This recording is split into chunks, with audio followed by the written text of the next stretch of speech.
네, 찬양대 귀한 찬양 감사드립니다. 네, 오늘도 특별히 침례를 받으신 환영희 선생님 진심으로 축하드리고 우리 하나님의 축복이 함께 하시기를 진심으로 바라겠습니다. 특별한 광고를 좀 몇 가지 좀 드리고 제가 바로 설교를 시작하도록 하겠습니다.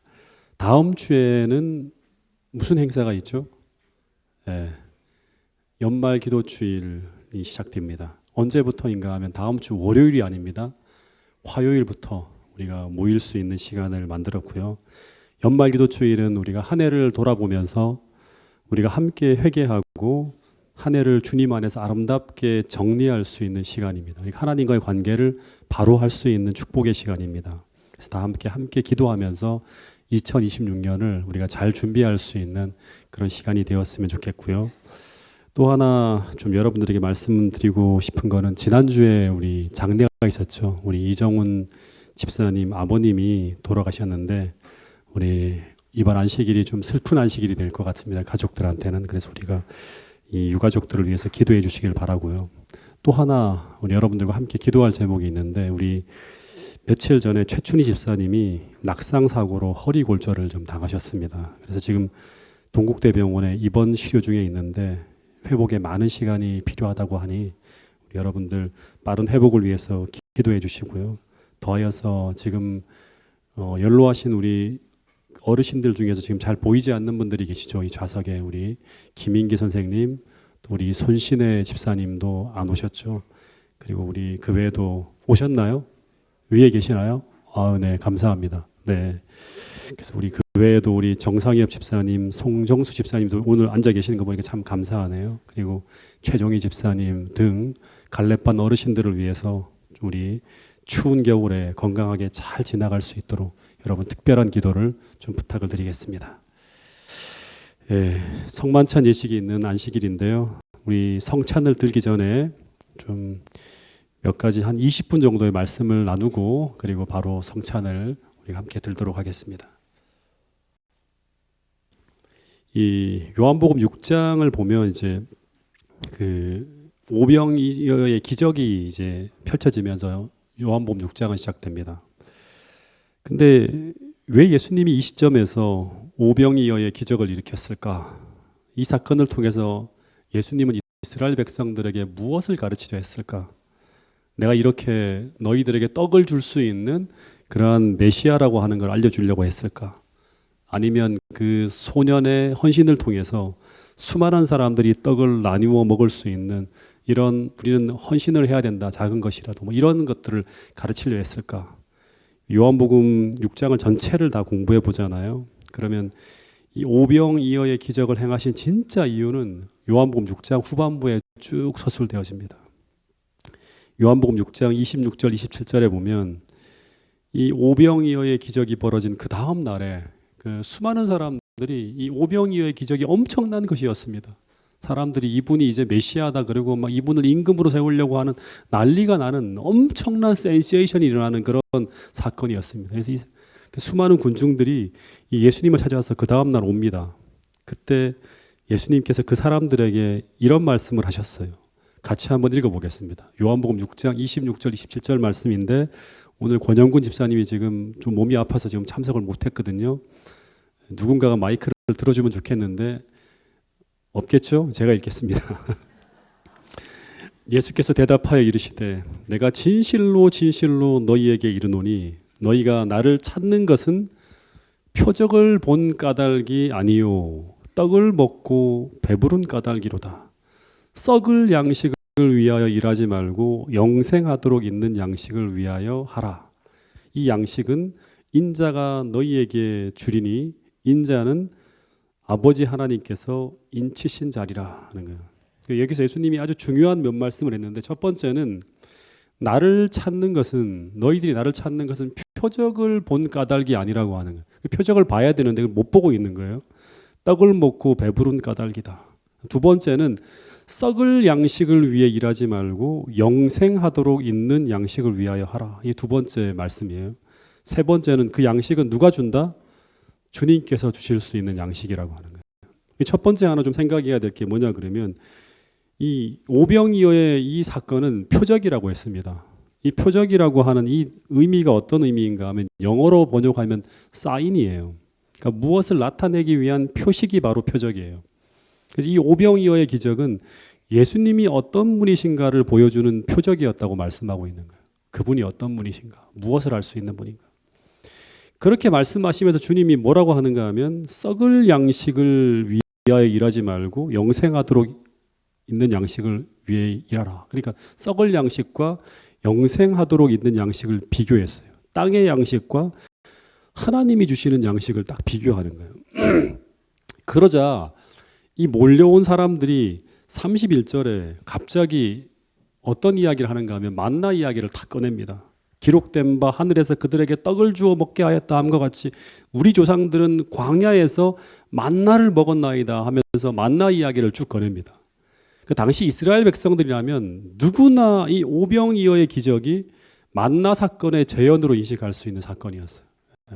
왜냐하면 출애굽 당시 이스라엘 백성들이 양식을 구할 수 없는 장소인 광야에서 하늘에서 내려온 양식을 먹었는데 동일하게 그들도 양식을 구할 수 없는 그 광야에서 떡을 먹은 거예요. 그래서 당시 광야에서 오병이어의 사건을 목격한 사람들은 누구나 예수님이 말씀하지 않아도 이 오병이어의 사건이 만나 사건의 재현이라고 충분히 알 수 있었어요.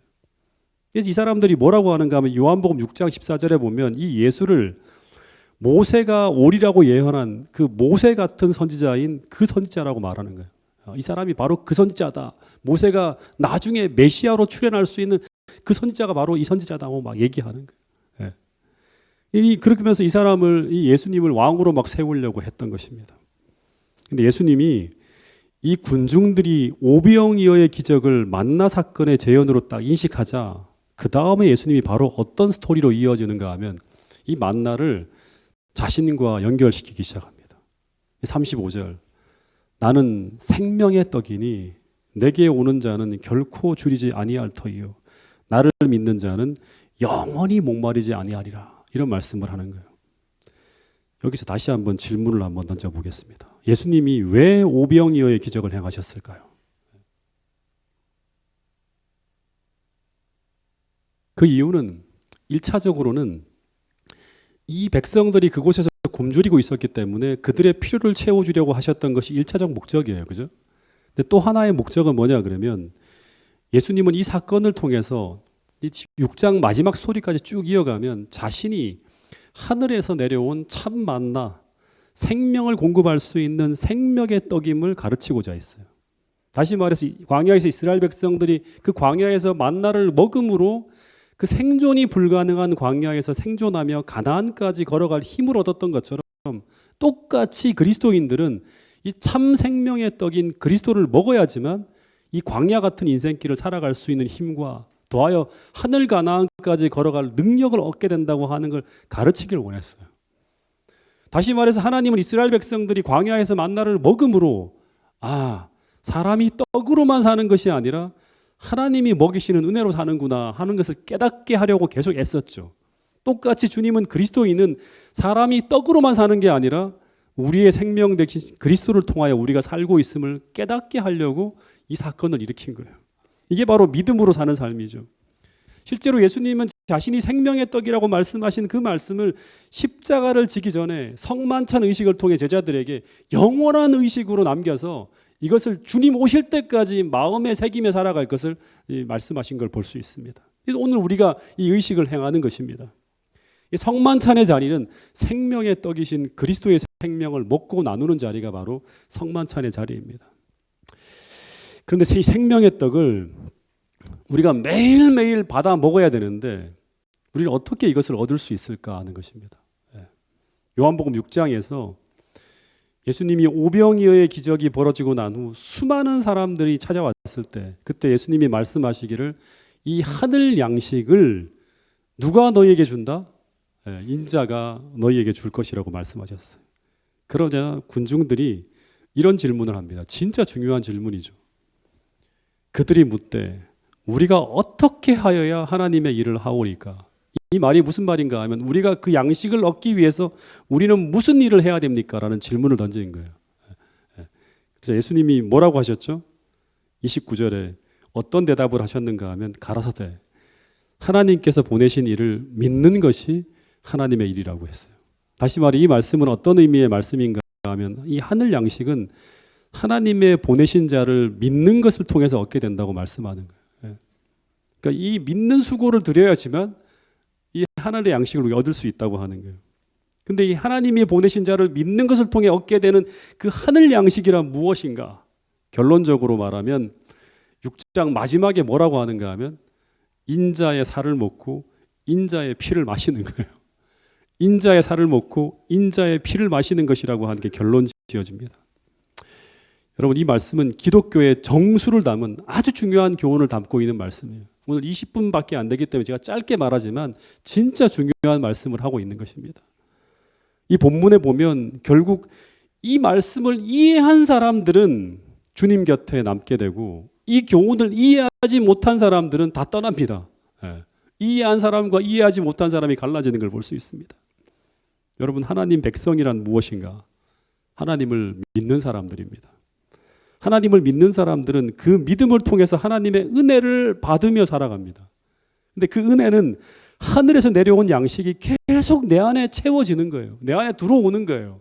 이게 없으면 우리는 내 힘으로 사는 거예요. 다시 말하면 썩지 아니할 양식, 영생을 위한 양식이 우리 안에 계속 들어와야 돼요. 그 생명력으로 우리가 사는 거예요. 이것이 바로 뭐냐 그러면 예수님은 그분의 피와 살을 먹는 거라고 하는 거예요. 주님은 매일매일 썩는 양식만이 아니라 이 썩지 아니할 양식을 얻기 위해 일하려고 하는데 이것이 내 안에 공급되게 하고 내 안에 채워져야지만 우리는 건전한 삶, 건강한 삶, 하나님 하늘 가나안을 향해 걸어갈 수 있는 삶을 살 수 있는 거예요. 오래전에 제게 형님 같은 어떤 장로님이 제게 문자를 보냈습니다. 이분이 안수식 때 연합회장님의 설교를 듣던 중에 감동을 엄청나게 받아갖고 이거는 고재훈이 들어야 되는데 고재훈이 옆에 없는 거예요. 제게 계속 카톡 문자를 보내는 거예요. 근데 그 내용이 뭐였는가 하면 존경받는 목회자의 특징은 하면서 첫 번째 날아온 게 겸손과 희생이다라는 문자를 저한테 보냈어요. 그러면서 또 하나 잠깐 있다 보니까 그때 제가 삼성병원에 입원해 있었거든요. 수술을 대기하고 있는 중이었는데 내가 참석을 못하니까 막 이제 직접 막 생중계를 하는 거예요 저한테.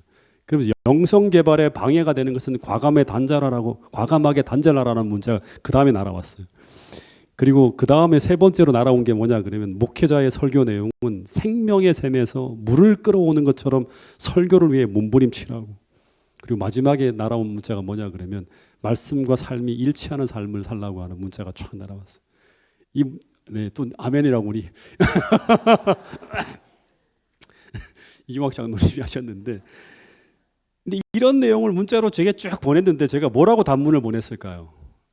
그때 제가 하여튼 목회에 대한 많은 것들을 생각할 수 있는 시간이었어요. 입원해서 수술을 받기 전에 아멘 하고 난 그래 맞아요 라고 딱 했어요. 그 다음에 제가 뭐라고 했는가 하면 그런데 알기는 아는데 지금까지 살아보니 그 아는 것을 실천하는 게 쉬운 일이 아닌 것 같네요 라는 제가 단문을 보냈습니다.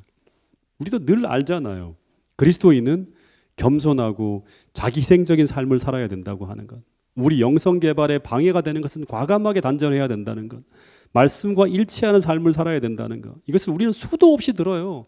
수많은 설교를 통해 듣는다고 하는 거예요. 근데 이것이 우리 삶에 실천되어지는 것이 쉽지 않다고 하는 거예요. 이거 인정해야 돼요. 이게 로마서의 가르침이에요.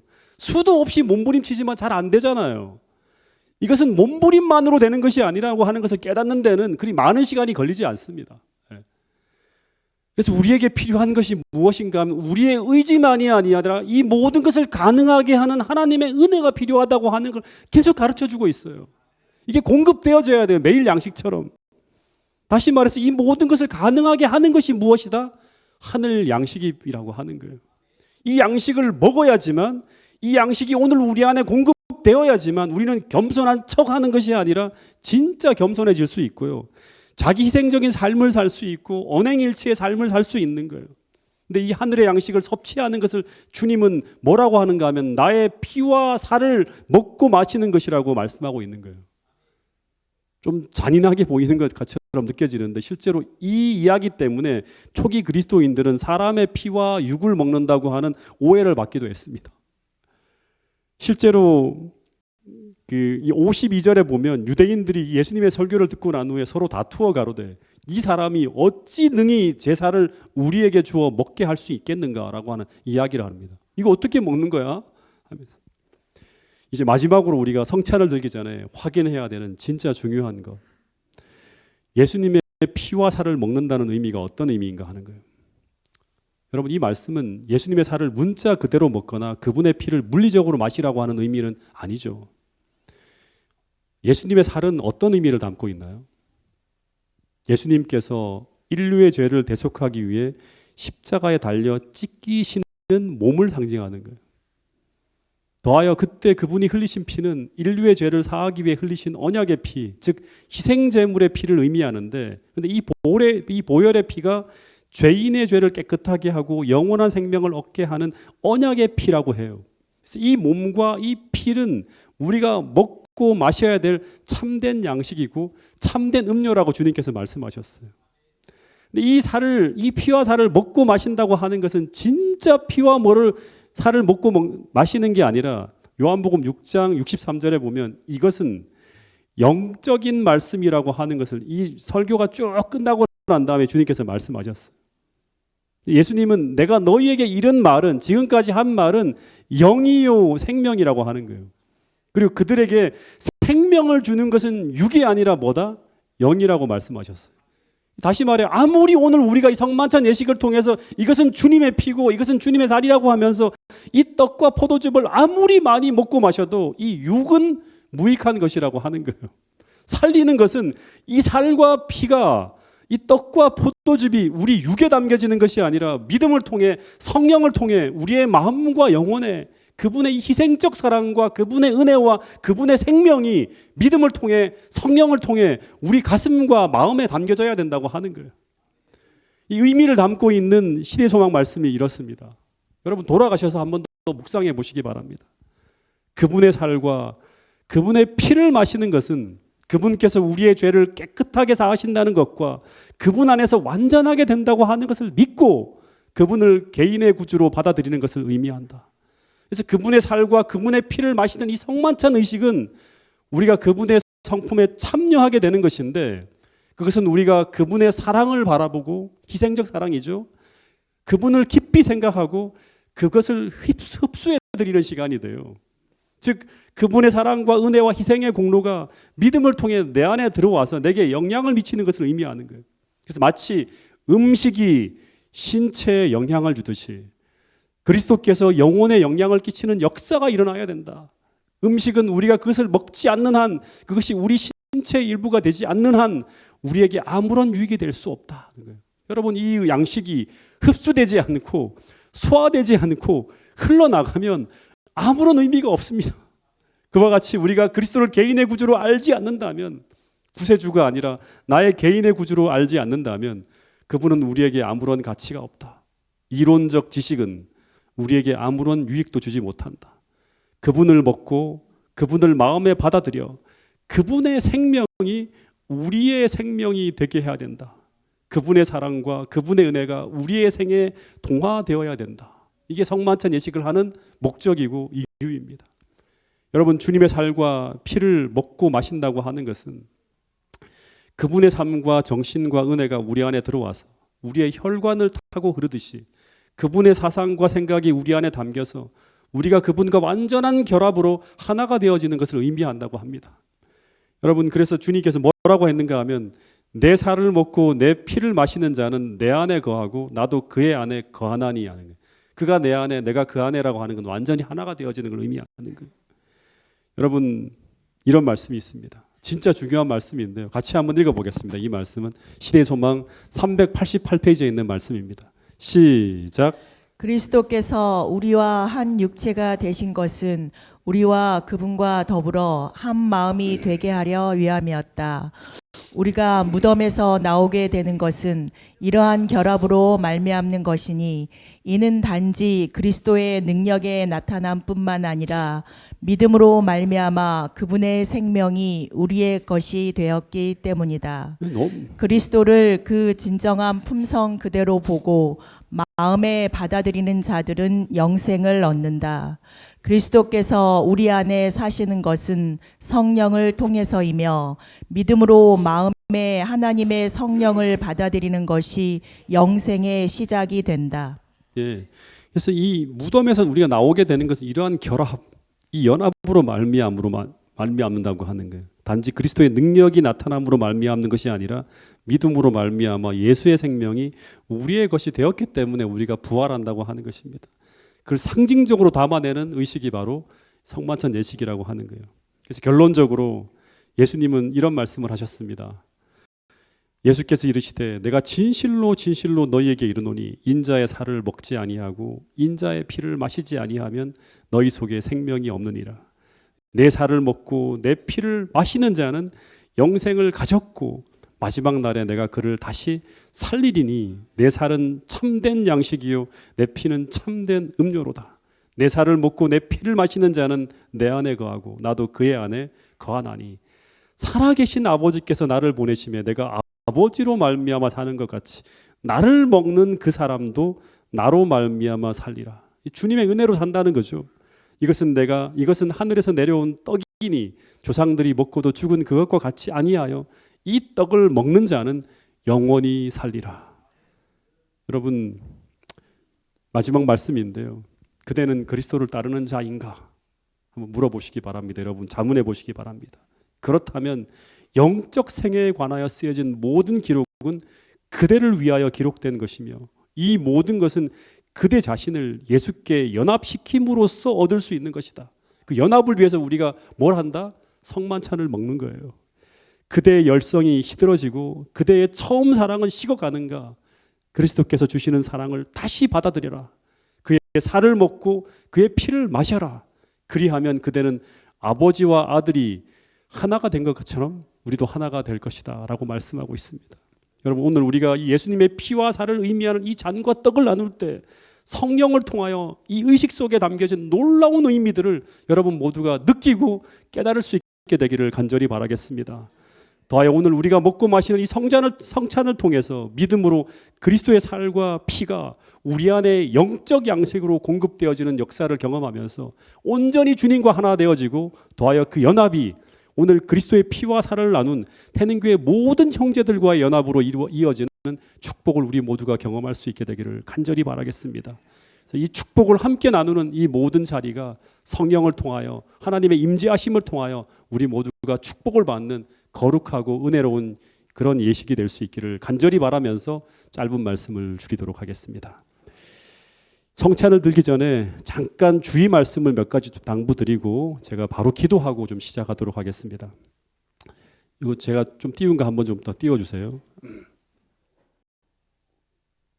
이 성만찬 예식은 누구나 참석이 가능합니다. 그러니까 제외되어지는 사람이 없습니다. 이 목사요람에 보면 성만찬 때 가룟 유다가 포함되었다고 하는 사실은 성만찬 예식에 모범적인 그리스도인들만 참석하도록 제한해서는 안 된다는 것을 입증한다고 하는 그런 글이 있습니다.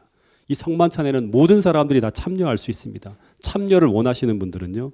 근데 누구나 다 참여할 수 있지만 참여할 수 있는 조건이 하나가 포함되어져 있습니다. 그것은 뭐냐 그러면 이 성찬의 의미를 알고 있는 사람만 참여해야 돼요. 그래서 아직 너무 어린 유아나 이 의미를 이해하지 못한 어린이들은 제외되어집니다. 근데 어린이 중에도 한 15세 초등학교 5학년 한 12살 이상 되어지는 어린이 정도가 참여하려고 하는 어린이가 있다면 부모님께서나 혹시 교사에서 이 의미를 다시 한번 충분히 가르쳐 주면서 참여하도록 해야 되고 혹 아직은 그 의미를 충분히 깨닫기 어렵다고 판단되어지는 어린이가 있다면 어른들이 조금 그 의미를 참여하면서 가르쳐 주면서 나중에 이 의미를 느끼게 될 때 참여할 수 있도록 지도해 주시면 감사하겠습니다. 그리고 정말 제일 중요한 것 고린도전서 11장 27절부터 29절에 보면 이 음식을 먹을 때 사람이 자기를 살피고 그 후에야 이 떡을 먹고 이 잔을 마실지니 누구든지 주의 떡이나 잔을 합당치 않게 먹고 마시는 자는 주의 몸과 피를 범하는 죄가 있다라고 하는 엄숙한 말씀이 있습니다. 바울이 말하고 있는 이 의미는 참석할 자격에 대해서 말하는 것이 아니라 참석한 자의 그릇된 태도를 말하는 것입니다. 이 의식이 거행될 때 이곳에는 보이지 않는 천상의 존재들이 함께 임재한다는 생각을 꼭 가지시고 정말 자신을 깊이 깊이 살피면서 거룩한 마음으로 이 거룩한 주님의 몸과 피를 상징하는 이 떡과 포도즙을 나눠야 됩니다. 그런 마음을 가지고 이 성찬에 참여할 때 우리 모두가 하나님이 주시는 이 참된 음료와 양식을 먹고 마심으로 말미암아 우리 모두에게 귀한 축복이 임할 수 있다는 사실을 우리 모두가 기억할 수 있게 되기를 간절히 바라겠습니다. 잠깐 기도하고 그리고 바로 예식을 시작하도록 하겠습니다. 하늘 아버지, 정말 감사합니다. 우리를 위해 베풀어 주신 그 십자가의 놀라운 은혜와 사랑을 우리가 다시 한번 이 예식을 통해서 묵상하며 우리의 마음속에 주님의 거룩한 희생을 통해서 우리에게 베풀어진 그 놀라운 사랑과 그 은혜가 참된 양식과 참된 음료로 우리에게 담겨지게 하여 주셔서 주님과의 완전한 연합을 경험할 수 있는 축복의 시간 될 수 있도록 도와주시옵소서. 이 예식에 참여하는 모든 분들, 이 예식에 집례하는 모든 분들이 한 성령 안에서 천상의 분위기를 경험할 수 있는 은혜로운 시간 될 수 있도록 축복해 주시옵기를 예수 그리스도 이름 받들어 감사하며 간절히 기도드렸나이다. 아멘. 자, 이 단을 이제 치워 주시고요. 장로님들은, 집례하시는 장로님들은 함께 등단해 주시면 감사하겠습니다.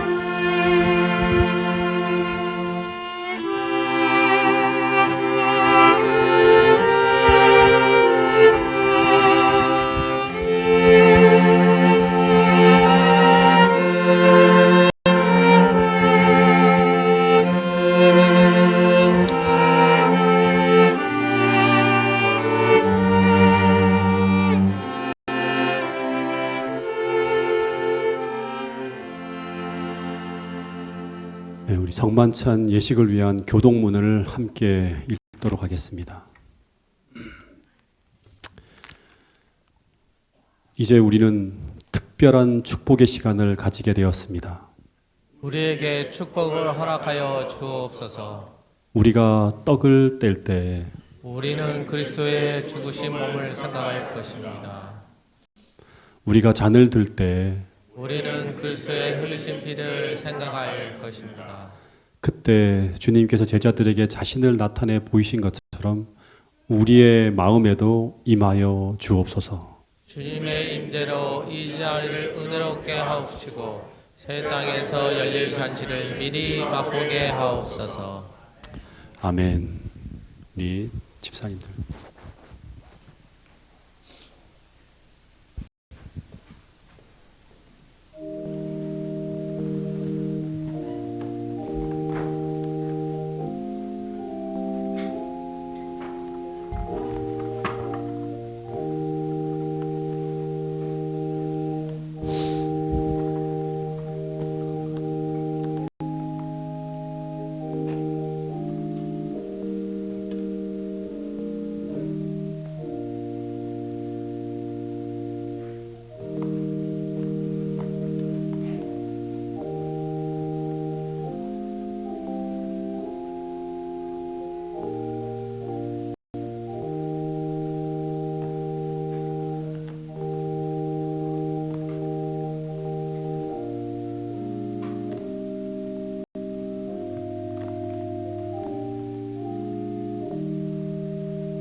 이제 우리가 떡을 들기 전에 이 떡을 위한 말씀을 우리 서기호 장로님께서 해주시고요. 이어 우리 배용득 장로님께서 이 축사해 주시도록 하겠습니다.